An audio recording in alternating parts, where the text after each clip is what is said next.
Serious ঘটনা যে একজন ডাক্তারকে তার কর্মক্ষেত্রে তার হসপিটালে ধর্ষিত হতে হচ্ছে, খুন হতে হচ্ছে, এবং যেখানে সেই হসপিটালের প্রিন্সিপালকে গ্রেপ্তার করা হচ্ছে যে ঘটনার প্রেক্ষিতে।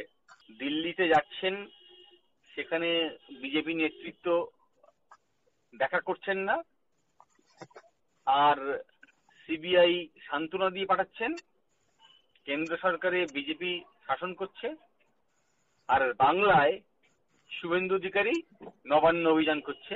শুভেন্দু অধিকারীদের রাজনীতি হচ্ছে মানুষকে ধর্মে বিভাজন করা, ভাষায় বিভাজন করা, সংকীর্ণ নির্বাচনী রাজনীতির জন্য, মানুষের স্বার্থে নয়, মানুষের হিতার্থে নয়, সংবিধান রক্ষার তাগিদে নয়, সংবিধানের অধিকার খর্ব করার উদ্দেশ্য নিয়ে ক্ষমতায় থাকার লালসায় এই রাজনীতি ভারতের সংবিধান স্বীকৃতি দেয় না।